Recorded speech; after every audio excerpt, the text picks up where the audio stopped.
En esta noche, mis hermanos, vamos a hablar de la persecución de la iglesia primitiva. Aunque la iglesia, el cristianismo ha sido perseguido a lo largo de la historia, a veces en mucho apogeo en diferentes zonas del mundo, la gran persecución a escala global se dio en el primer siglo. Es la iglesia primitiva, la iglesia naciente, la iglesia recién fundada por nuestro Señor Jesucristo y propagada por los apóstoles. Hoy vamos a estudiar un poco, a conocer mejor estos datos de historia, puesto que no es a veces correcta la historia que se cuenta al respecto. A veces por fanatismo, otros por desinformación de la misma, llegan a decir algunas cosas que la historia no les apoya, la historia no les confirma, y por eso se hace importante que tengamos claridad en este tema tan importante que es la persecución de la iglesia primitiva. Además, esto nos va a traer a nuestras vidas muchas moralejas. La Biblia nos enseña que estudiar la historia es importantísimo para edificación y prevención de los cristianos.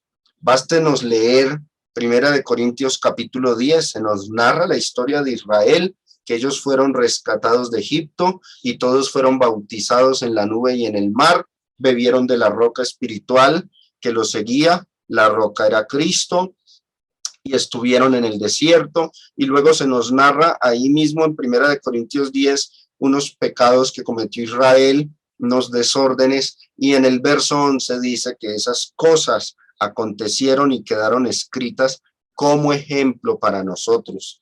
Así que, mis hermanos, estudiar la historia edifica, nutre, fortalece el alma. Lástima que veo y noto que hay hermanos que se ausentan y que se pierden estas lecciones importantísimas. El desconocer la historia es un riesgo porque hará que se repita el mismo error sin haber tenido la precaución necesaria, conociendo los efectos dañinos que causó en el pasado. La persecución de la iglesia primitiva. Y en primera instancia, vamos a ver este texto con el cual Jesús habló durante su ministerio. Mateo capítulo 10, del 21 al 22, que dice: el hermano entregará a la muerte al hermano, y el padre al hijo, y los hijos se levantarán contra los padres y los harán morir, y seréis aborrecidos de todos por causa de mi nombre. Mas el que persevere hasta el fin, éste será salvo. Jesús, nuestro Señor Jesucristo, en este texto predijo una situación de dificultad por la que atravesarían los primeros cristianos. Dijo que incluso los miembros de su casa, los miembros de la casa de un cristiano serían sus enemigos. Y esto se cumplió al pie de la letra. Particularmente se cumplió cuando los judíos iniciaron una cruel persecución contra los cristianos. Y esa es la parte que vamos a ver enseguida, la persecución judía.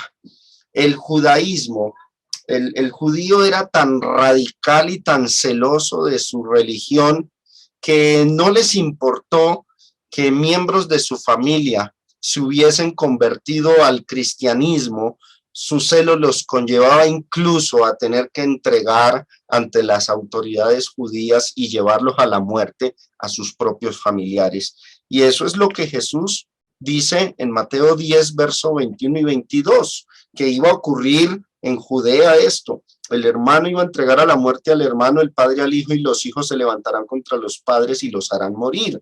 Esto fue ciertísimo mayormente en los judíos, porque en el judaísmo, en toda Palestina, en la época de Jesús, fue que empezó a florecer el cristianismo. muchos judíos se volvieron cristianos y muchos familiares de ellos, celosos de la ley, celosos de su religión, no les importó que fuesen sus familiares y los entregaban a la cárcel o los llevaban a que los mataran. Entonces se cumplió a plenitud esas palabras de nuestro Señor Jesucristo, prediciendo la crisis por la que iba a atravesar la iglesia en sus inicios. La iglesia del Señor fue cruelmente perseguida en su comienzo y los primeros enemigos de la iglesia fueron los judíos, la persecución judía. La Biblia es una de las mayores fuentes de información con respecto a esta persecución. Sin embargo, también hay otras fuentes, otros escritos del primer siglo. Especialmente me refiero a los libros del escritor judío del primer siglo, Flavio Josefo, nos muestra cómo fueron las guerras judías contra los romanos. Pero la Biblia nos aporta mucha información de esta cruel persecución. En el libro de los Hechos, en el capítulo 8, en el versículo 1, aproximadamente unos 6 años después del Pentecostés, se nos narra cómo comenzó la persecución de los judíos contra los cristianos. El primer mártir o que sacrificó su vida por la causa del Señor fue Esteban, y esa muerte trágica, su discurso, se nos narra en el capítulo 6 y su muerte en el capítulo 7, y nos muestra la Biblia que justo después de la muerte de Esteban empieza una gran persecución contra la iglesia que estaba en Jerusalén. Hechos capítulo 8, versículo 1, en aquel día hubo una gran persecución contra la iglesia que estaba en Jerusalén, y todos los creyentes que habitaban en Jerusalén fueron esparcidos por las tierras de Judea. Tuvieron que abandonar la ciudad de Jerusalén, donde comenzó la iglesia en el Pentecostés, y se esparcieron por Judea a raíz de esa persecución. También llegaron hasta Samaria, salvo los apóstoles. Los apóstoles, por alguna razón que a veces yo siempre me he preguntado el por qué, ya que el Señor les comisionó a ellos diciéndoles: vayan por todas las naciones, por todo el mundo, prediquen el evangelio. No entiendo el por qué ellos no fueron esparcidos o no propagaron el evangelio por todas partes, sino que se quedaron siempre en Jerusalén. Incluso nosotros notamos que fue más la obra y acción y predicación de Pablo el apóstol que de los 12 apóstoles por todo el mundo. Entonces, tenemos aquí, mis hermanos, la persecución hacia la iglesia por parte de los judíos. Y dice en el versículo 3 que el apóstol Pablo, cuyo nombre antes era identificado con el de Saulo, asolaba la iglesia. Antes de Pablo ser cristiano, fue un cruel perseguidor de la iglesia, fue de esos fariseos que persiguió a los cristianos. Y Saulo asolaba la iglesia y entrando casa por casa, dice, arrastraba a hombres y a mujeres y los entregaba en la cárcel. Era un judío que, como él mismo lo indican algunas de sus epístolas, era muy celoso de la ley, muy riguroso, y ese celo lo conllevó a perseguir la iglesia. De ahí aprendemos una lección importante. Es bueno ser celosos de las escrituras, de nuestra fe en Cristo, pero es peligroso los celos extremos, y más cuando no tienen fundamento en el conocimiento de las escrituras, sino que su fundamento son nuestras emociones y nuestro egoísmo. Pablo dice en la carta a los Romanos, en el capítulo 10, hablando de los judíos, capítulo 10, versículos del 1 al 2, que él oraba y se preocupaba mucho por los de su nación. Mi oración a Dios por Israel es para salvación. Doy testimonio, evidencio de que tienen celo de Dios, pero es un celo que no es conforme a ciencia, es decir, no se basa en el conocimiento de las escrituras, sino que se basaba en su egoísmo y sus emociones. Nosotros no podemos ser celosos en ese grado. en esa magnitud, sino de lo que digan las escrituras nada más. Saulo asolaba la iglesia, era el más reconocido perseguidor de la iglesia en sus inicios. También tenemos una gran evidencia de esa persecución por parte de los judíos en las epístolas del apóstol Pablo. Los judíos en aquella época habían propagado su religión por todo el imperio grecorromano, por todo el imperio romano, hasta el punto que en cada ciudad tenían sinagogas y habían judíos principales de las sinagogas que eran hombres que en el ámbito político tenían mucho poder e influencia ante las autoridades civiles de todo el imperio. Entonces ellos se valían de esa ventaja para perseguir a los cristianos. En Tesalónica hubo persecución, primera de Tesalonicenses. Cuando Pablo escribe esta carta nos muestra y lo que les dice a ellos: y vosotros vinisteis a ser imitadores de nosotros y del Señor, recibiendo la palabra en medio de gran tribulación con gozo del Espíritu Santo. Esa tribulación que estaban sufriendo los de Tesalónica, ¿a qué se debía? ¿Estaban enfermos? ¿Pasaban hambre? No.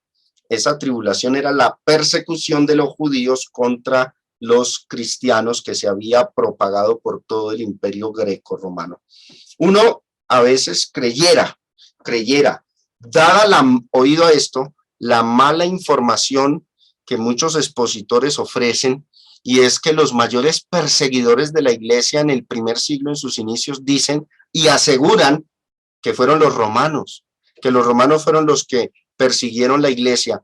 Pero como vamos a mirar ahorita, cuando toquemos el tema de la persecución romana, ellos no fueron los más acérrimos perseguidores de la iglesia en sus inicios, sino los judíos. De hecho, los romanos eran los que protegían a los cristianos. Cuando a Pablo lo fueron a matar en Jerusalén, él apeló al César pidiendo protección y mostró ante Félix y otros procuradores su ciudadanía romana, y de esta forma eran protegidos los cristianos y la iglesia. Luego vino una persecución por parte de los romanos, de la cual vamos a hablar ahorita. Y dice el capítulo 2, versículo 2 de Primera de Tesalonicenses: pues habiendo antes padecido y sido ultrajados en Filipos, como sabéis, tuvimos de nuevo en nuestro Dios para anunciaros el evangelio de Dios en medio de gran oposición. Cuando la iglesia de Tesalónica comenzó a marchar, hubo gran tribulación, dice capítulo 1, verso 6, y capítulo 2, verso 2 dice que anunciaron el evangelio en medio de gran oposición. Por supuesto, esta oposición era la de los judíos. Los judíos eran los mayores enemigos de la iglesia en el primer siglo. Observen capítulo 2, verso 14.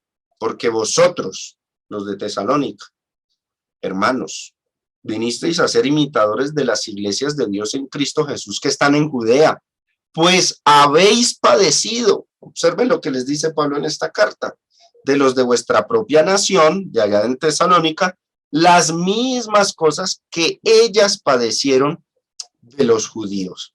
Ahora, ¿quiénes eran los que estaban afectando a la iglesia de Tesalónica?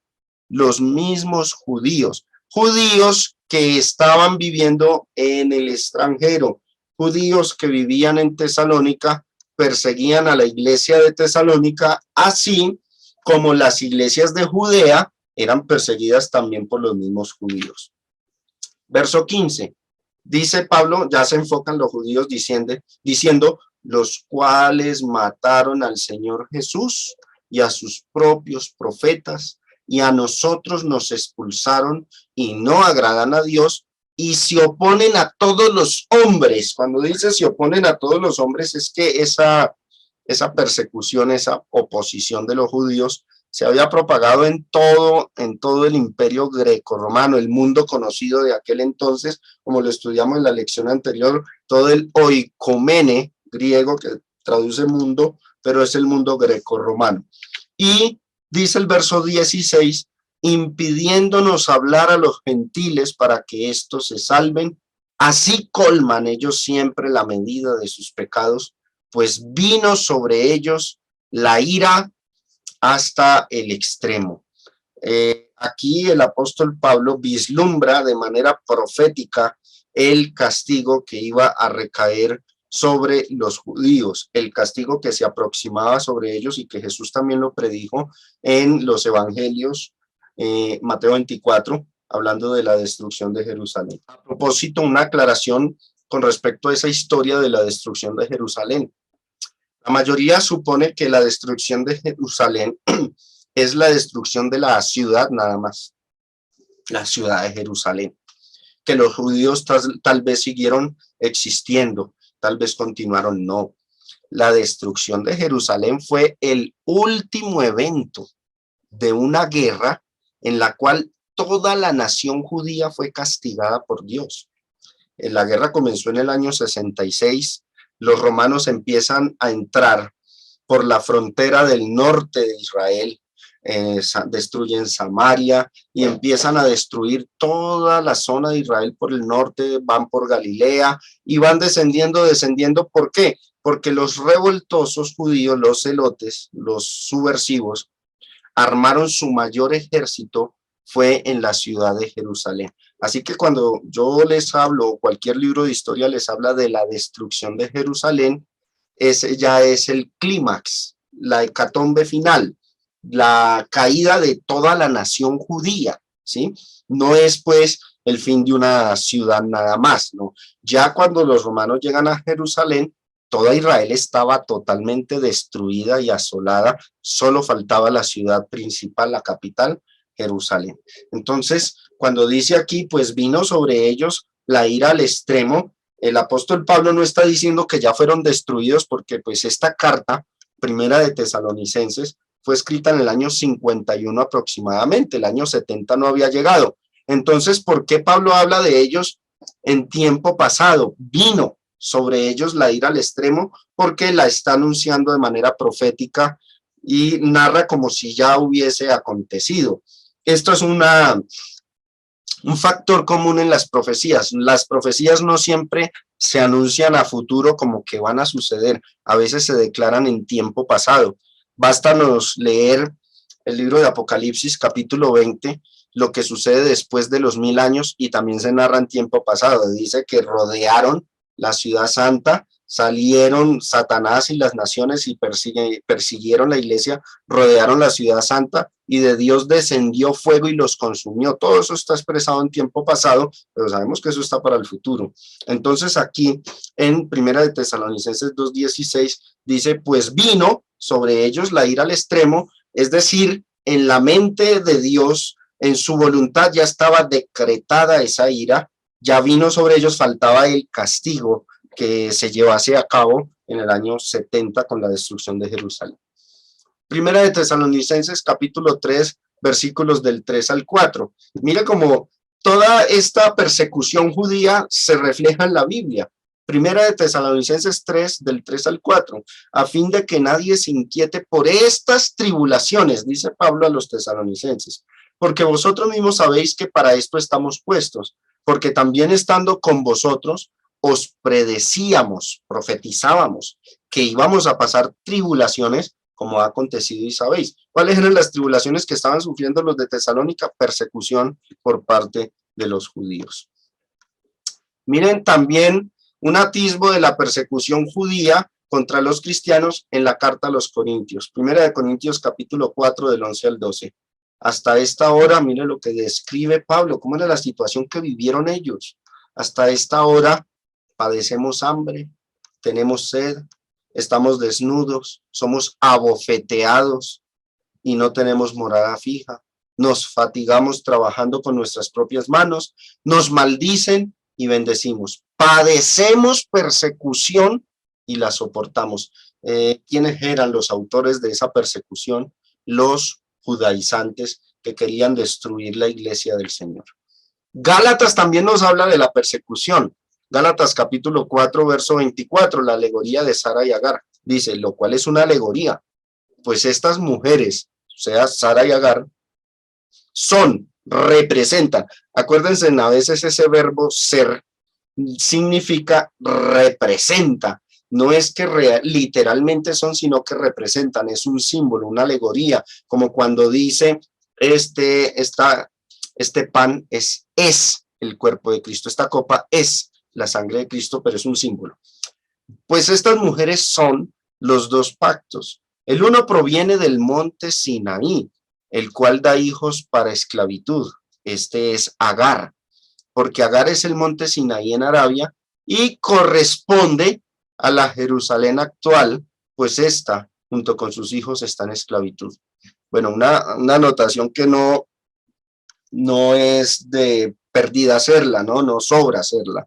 Y es que cuando dice la Jerusalén actual, no pensemos en la de hoy, en la del 2022. Muchos cometen ese error a la hora de leer la Biblia y dice la Jerusalén actual y son capaces hasta de ir a Google y mirar las noticias de la Jerusalén actual hoy en el 2022. No, la Jerusalén actual en los tiempos de Pablo, en los tiempos en que esta carta a los Gálatas, años 61, 62 más o menos, llegó a ser escrita esta carta. La Jerusalén actual, la que Pablo conoció, la que los Gálatas conocían, estaba en esclavitud. ¿Por qué estaban en esclavitud? Porque querían guardar la ley. Negaron a Jesús, rechazaron el evangelio, perseguían a la iglesia y querían imponer la ley. Entonces estaban en esa esclavitud bajo la ley. Y observen, así que hermanos, versículo 28, nosotros como Isaac somos hijos de la promesa, pero como entonces el que había nacido según la carne, que hacía, perseguía al que había nacido según el espíritu. ¿Qué dice Pablo? Que así también sucede ahora, en el ahora de Pablo, en su fecha, estaban siendo perseguidos. ¿Por quiénes? Por los hijos de la esclava, que eran los judíos. 30. ¿Más qué dice la escritura? Ahí declara una sentencia profética: echa fuera a la esclava y a su hijo, porque no heredará el hijo de la esclava con el hijo de la libre. Por supuesto, esto apunta a la destrucción de Jerusalén, pero noten ustedes, hermanos, que los mayores perseguidores de la iglesia, por lo menos a la luz de la Biblia, fueron los judíos. No tenemos cómo sustentar con la Biblia que los mayores perseguidores fueron los romanos, no. Pero tenemos mucha evidencia interna dentro de la Biblia que los peores enemigos de la iglesia en su principio fueron los judíos. Ahora, no hay que descartar, por supuesto, la historia, la cual vamos a ver ahorita con respecto a los romanos. ¿Y cuándo se acrecentó más la persecución judía? Resulta, mis hermanos, según la historia y también según la evidencia que tenemos en la Biblia, los judíos querían matar a los cristianos, erradicarlos del mundo. La persecución judía tuvo fuerza entre el año 33, no, desde el año 36, después de 36, 38, que comienza Hechos capítulo 8, verso 1, esa persecución en las iglesias de Judea, hasta el año 68. Esa persecución fue leve, mataron a Esteban. Pablo arrastraba a las personas, los obligaba a blasfemar, los llevaba a la cárcel, pero ese poder judío contra la iglesia tenía ese tipo de situaciones de muerte, mártires, era solo dentro de Palestina, dentro de Israel, porque los judíos no podían ejecutar pena de muerte fuera de Israel. Y eso, que las penas de muerte que ejecutaron los judíos dentro de Palestina, dentro de Judea, fue a escondidas de los romanos, porque los procuradores romanos no permitían. Observen cómo sucedió con Jesús. Los judíos no pudieron darle muerte a Jesús si primero no lo llevaron ante Poncio Pilato para que autorizara la ejecución. Esto pasó también con los demás cristianos. A Esteban lo tuvieron que haber matado a escondidas de los romanos, porque donde los romanos se enteren, hubiesen puesto freno a esa matanza por parte de los judíos hacia los cristianos. Y así vemos a lo largo del libro de los Hechos que, por ejemplo, los cristianos se resguardaban en las autoridades romanas para ser protegidos de los judíos. Y fuera de los límites de Israel, los judíos no podían, se oponían y en secreto tal vez los mataban, pero no podían abiertamente ejecutar a los cristianos debido a que el Imperio Romano se los impedía. Entonces, llegó una época en que los judíos se rebelaron contra los romanos. ¿Se acuerdan la historia que les narré la vez pasada sobre los grupos subversivos dentro de Israel, las sectas judías, fariseos, saduceos, pero habían unos, los celotes? Los celotes fue un grupo guerrillero. Ellos armaron una revuelta contra los judíos y contra los romanos, perdón, y se independizaron totalmente de los romanos en el año 66. Desde la muerte del rey Herodes, esta información la tomo de Wikipedia, pero ustedes pueden investigar en cualquier fuente de historia. Desde la muerte del rey Herodes el Grande, antes incluso de que la dominación romana empezara a ejercerse de forma directa, había surgido entre los judíos un movimiento revolucionario de orientación teocrática cuya finalidad era la expulsión de la presencia romana en Judea. ¿Quiénes? Los celotes. Generalmente se considera como el iniciador de este movimiento a Judas el Galileo, mencionado en Hechos capítulo 5, de él habló Gamaliel. Este grupo permanecería activo durante 6 décadas y sería uno de los principales motores de la revuelta en el año 66. El movimiento fue radicalizándose a medida que los sucesivos incidentes iban acentuando el antagonismo entre judíos y romanos. O sea, en el año 66 ocurre una revuelta por parte de los judíos contra los romanos. Los celotes mataron a los soldados romanos que estaban en Jerusalén, expulsaron al procurador y al ser independientes, porque incluso hasta una moneda judía sacaron. ¿Se acuerda que cuando tentaron a Jesús, Jesús preguntó de quién es la cara? La inscripción que está en la moneda era del César. La moneda que funcionaba en Judea era la moneda romana. Pues una vez ocurrida esta revuelta en el año 66, quitaron esas monedas romanas y hicieron su propia moneda, marcando así una independencia con los romanos que culminó en la destrucción de Jerusalén en el año 70. Pero entonces, a raíz de esta revuelta judía y de esta leve independencia, una independencia de 3 años y medio, porque la guerra comienza en junio del 66 y termina en el año 70, son 3 años y medio, esa leve independencia dio lugar a que los judíos hicieran lo que quisieran con los cristianos que vivían en Palestina y comienza ahí sí la mayor persecución de los judíos contra los cristianos. Ya no tenían el Imperio Romano encima de ellos vigilándolos, los expulsaron de Judea y empieza la matanza por parte de los judíos contra los cristianos. Mateo 24, del 5 al 6 predijo esto: vendrán muchos en mi nombre diciendo yo soy el Cristo, y a muchos se engañarán y oiréis de guerras y rumores de guerras. Mirad que no os turbéis, porque es necesario que todo esto acontezca, pero aún no es el fin.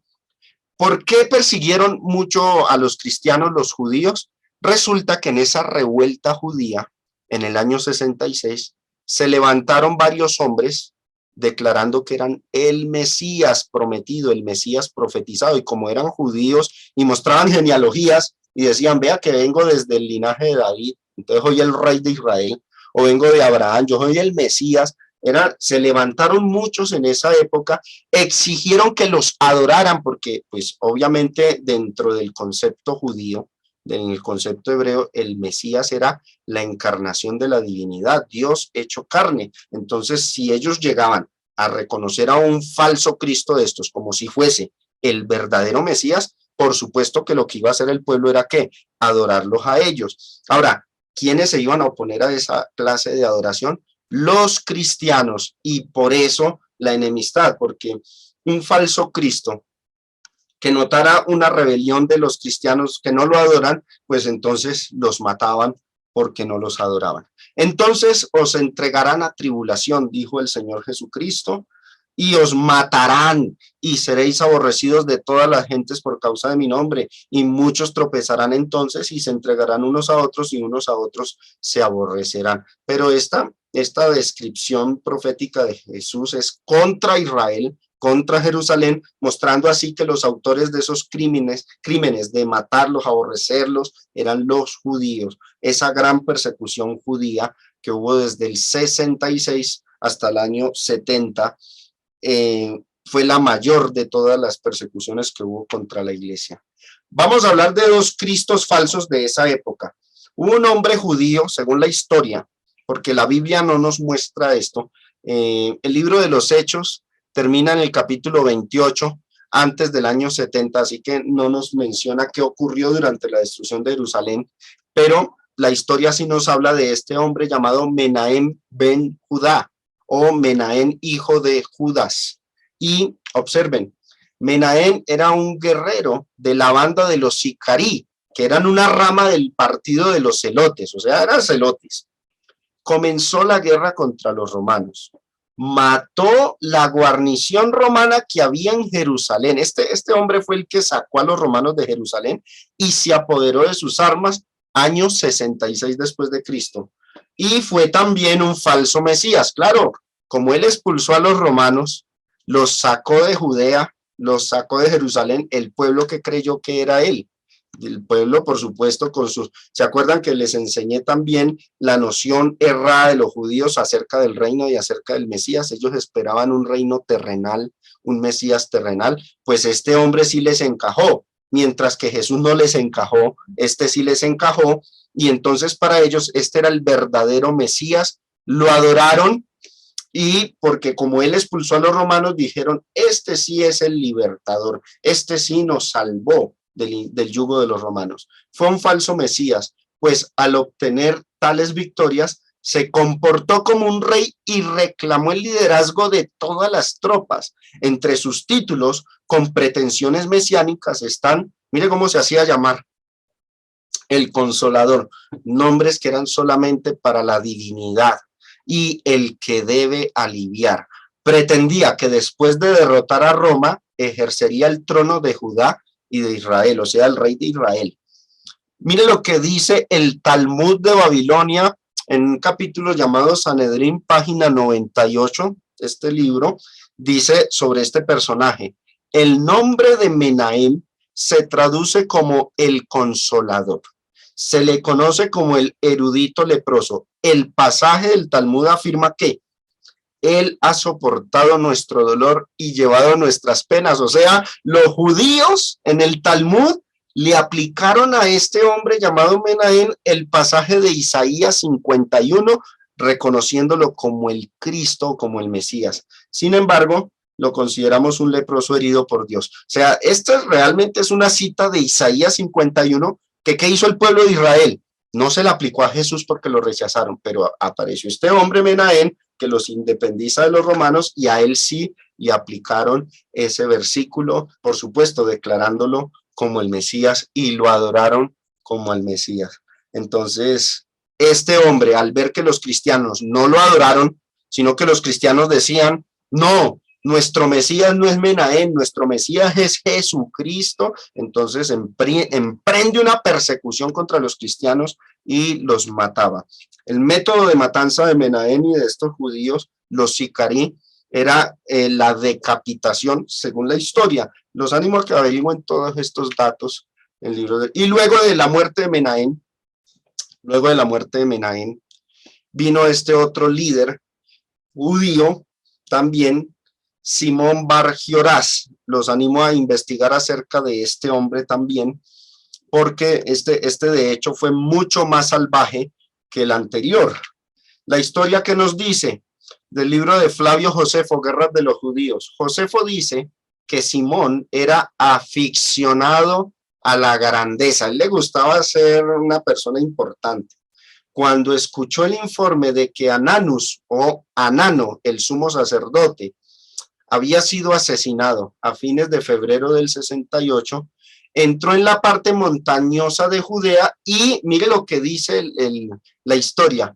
Este hombre Simón proclamó la libertad a los esclavos y una recompensa a los que ya estaban libres. Eso es una cita de Isaías, que Jesús la menciona en Lucas capítulo 4 en la sinagoga de Nazaret, ¿sí? El Espíritu de Dios, el Espíritu de Jehová está sobre mí y me ha enviado a proclamar libertad a los esclavos y recompensa a los que están en cautiverio. Bueno, en fin, este hombre se autoasigna textos que el Antiguo Testamento anunció con respecto al Mesías. Él se los autoproclamó para sí, o sea, él se declaró el Mesías, él dijo que era Dios manifestado en carne. Ahora, el historiador judío Cecil Roth, otro historiador, dijo que fue como si Simón intentara aplicar Isaías 61 del 1 al 2 a sí mismo, como lo hizo Jesús en Lucas 4 del 16 al 21, a excepción de que el día de venganza que anuncia Isaías, profetizado por Isaías, vino sobre Simón, mientras que Jesús fue enaltecido. Y eso también está en el libro Guerras Judías, libro 4, capítulo 6, párrafo 1. Simón narra la historia. Con un cuerpo fuerte de hombres, invadió las aldeas y se convirtió en una amenaza para las ciudades. Tenía hombres de poder, esclavos y ladrones, y la mayoría de la población, mire lo que hizo Israel, la mayoría de la población en Israel le obedecían como rey, lo reconocieron como el Mesías, dice el escritor Flavio Josefo. Entonces, estos fueron los hombres que se levantaron en esa revuelta judía, declarándose el Mesías, declarando que los tenían que adorar, y por supuesto los que más sufrieron en esta revuelta fueron los cristianos. Un cristiano fiel jamás adoraría a estos hombres. Jesús dijo, se levantarán falsos cristos, se levantaron y exigieron adoración, y los cristianos, por no adorarlos, fueron perseguidos y masacrados terriblemente en este periodo de tiempo desde el 66 hasta el año 70. Quiero que observemos el siguiente video, hermanos, un breve video de 5 minutos de la National Geographic acerca de la historia de la revuelta judía, aunque aquí se nos habla de otra revuelta que ocurrió 100 años después por parte de Simón, pero para que miremos cómo era la situación de la época entre la iglesia y cómo fue perseguida por parte de los judíos. Pero es un tipo de Mesías muy distinto de Jesús, alguien que lo que busca es poder, tanto político como económico. Las monedas de Bar Kokhba revelan que su objetivo era reemplazar el dominio romano por el dominio judío. Iba a reconquistar Jerusalén. Iba a reconstruir el templo e iba a echar a los romanos de Judea. Iba a fundar un nuevo estado. Era un Mesías que consideraba que los actos militares, la conquista, eran el corazón de su misión, así como la reconstrucción del templo. Y evidentemente, a diferencia de Jesús con su movimiento pacífico, Simón contó con el respaldo de la mayoría de los judíos. Simón ben Kokhba o Kokhba.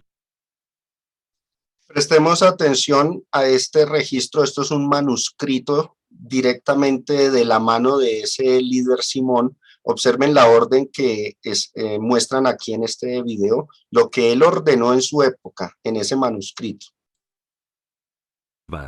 Como pone aquí. Y entonces... A ver si lo he entendido bien. Tenemos una carta original del propio hombre. Exacto. Que se encontró en esta cueva. Exacto. Se encontró en esta cueva, debajo de ese montón de piedras. ¿Y qué pone? Léeme lo que pone. Pero las cartas también revelan un secreto potencialmente incriminatorio sobre la actitud de Simón hacia los cristianos. Y fased es una palabra difícil. Es una palabra desconcertante, porque puede significar distintas cosas. Hoy en día esta palabra ya no existe. ¿Cuáles son las posibilidades? Hay dos posibilidades, una es movilizar y la otra destruir. Entonces Bar Kokhba estaba ordenando que destruyeran a alguien. Destruir. ¿Pero sabemos a quién? A los Glalaim, que son los galileos. ¿Y quiénes son esos galileos? Una opción es que fueran los cristianos. El término Galileos se usa a veces para describir a los cristianos, porque Jesús y sus seguidores eran de Galilea. Es la prueba de que Bar Kokhba persiguió a los cristianos. Es asombroso, fantástico. Cuando se produjo la revuelta de Bar Kokhba, los cristianos no se unieron a los rebeldes judíos, ni reconocieron a Simón como Mesías.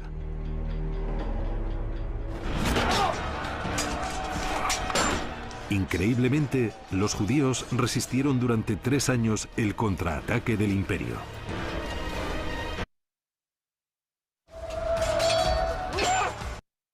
Bueno, mis hermanos, espero que este registro histórico nos muestre cómo fue la cruel persecución de los judíos contra los cristianos, porque y era a raíz de que se levantaron líderes judíos diciendo que eran el Mesías, cumpliéndose así lo que Jesús predijo en Mateo 24, que se levantarían falsos cristos y los iban a matar. Los mataban, ¿por qué? Porque los cristianos fieles jamás adoraron a esos falsos cristos, jamás los reconocieron como Mesías. Pero ellos, ya teniendo el poder, habiendo expulsado a los romanos, entonces decretaban que todos los que no los adoraran tenían que morir, y por supuesto fueron los cristianos los que tuvieron que pagar la ira de estos hombres crueles y falsos cristos de la época. Pero siempre esos falsos cristos fueron judíos, no hubo falsos cristos romanos, porque pues los romanos ni siquiera creían en Cristo ni tenían las profecías, ellos eran ajenos a los pactos, ellos no se iban a levantar como falsos cristos, eran judíos.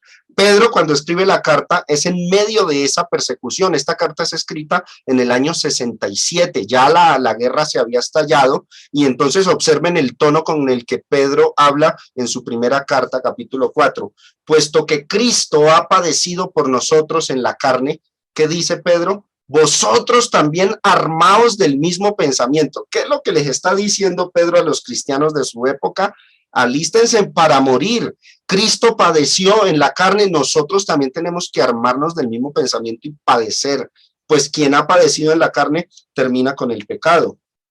Y sigue diciendo Pedro aquí, mas el fin de todas las cosas se acerca. Este texto es muy mal interpretado, ¿no? Muchos lo aplican al fin del mundo, pero no encaja, porque el texto dice, el fin de todas las cosas se acerca. Sed pues sobrios y velad en oración.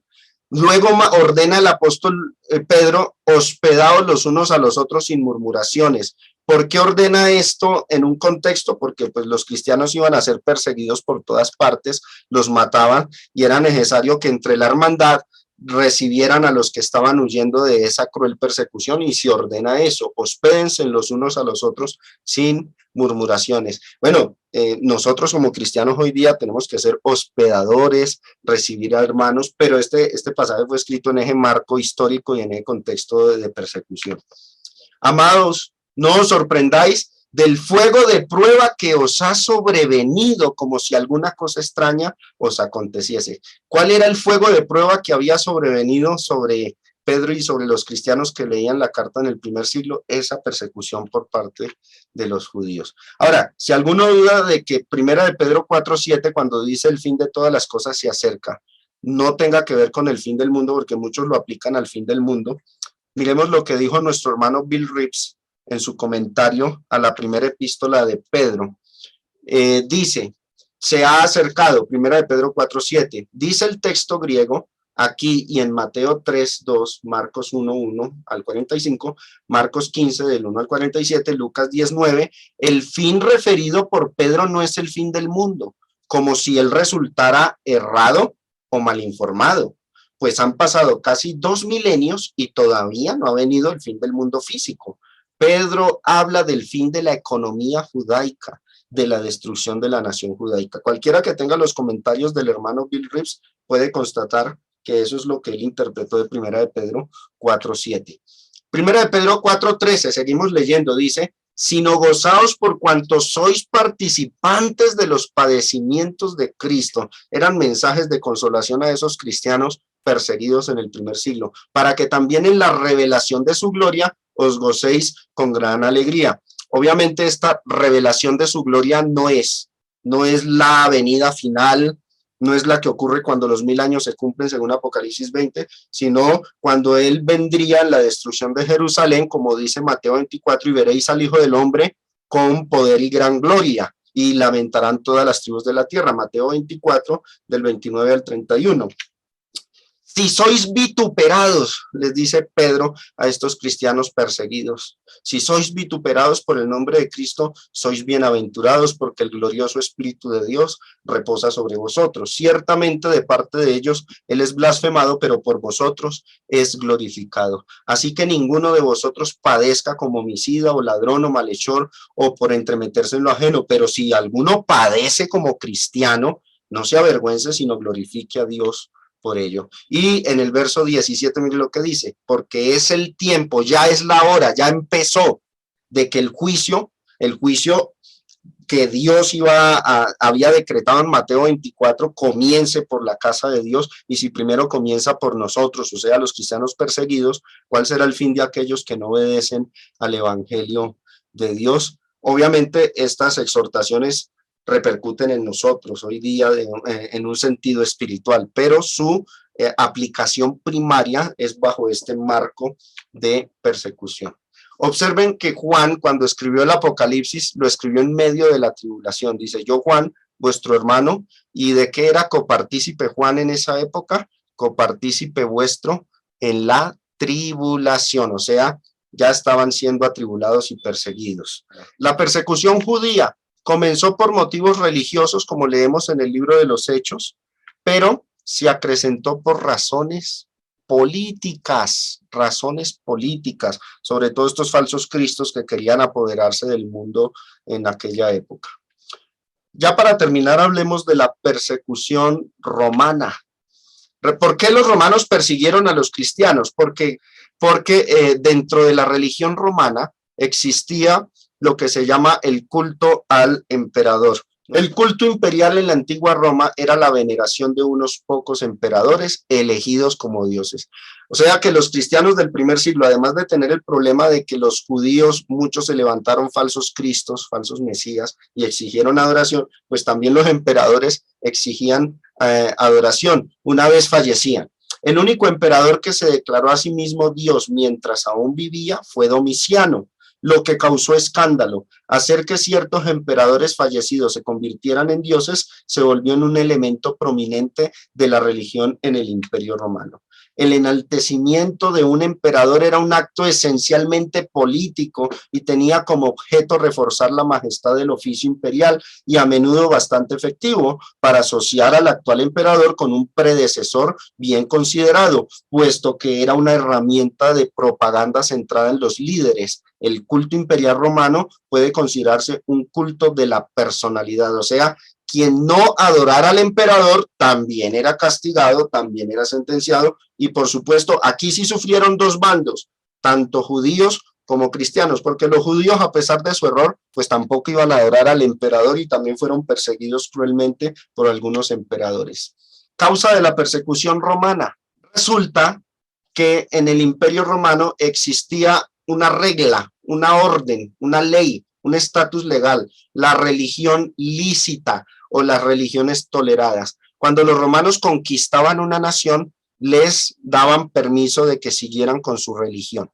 Ellos conquistaban un país y les respetaban la religión, pero hacían un listado. Estas son las religiones lícitas. Toda religión que emerja nueva va a ser castigada, no es permitida en el imperio.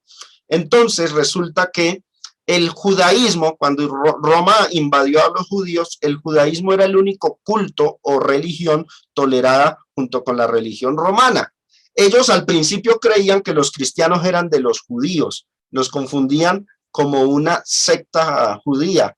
En la concepción romana, en marcado contraste con la concepción griega, la religión se practicaba en público. La participación en cualquier religión misteriosa estaba castigada por la ley. El cristianismo fue declarado específicamente religio ilícita por Domiciano en el año 80 porque se percibía como una superstición judaica, es decir, una superstición o herejía derivada del mismo judaísmo. O sea, los romanos al principio creían que el cristianismo era una secta más del judaísmo. Y eso es lo que nosotros vemos que así se trataban a los cristianos en el libro de los Hechos, Hechos 24:5, porque hemos hallado que este hombre es una plaga y promotor de sedicciones entre todos los judíos por todo el mundo y cabecilla de la secta de los nazarenos o de los galileos.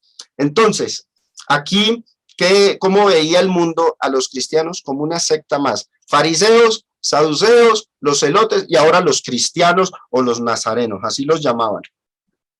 Miren Hechos 28:22, pero querríamos oír de ti lo que piensas, porque de esta secta, así se referían a los cristianos, a la iglesia, nos es notorio que en todas partes se habla contra ella. La iglesia, por los romanos al principio, fue considerada como una secta, pero cuando el emperador Nerón notó que no, los cristianos no son una rama de los judíos.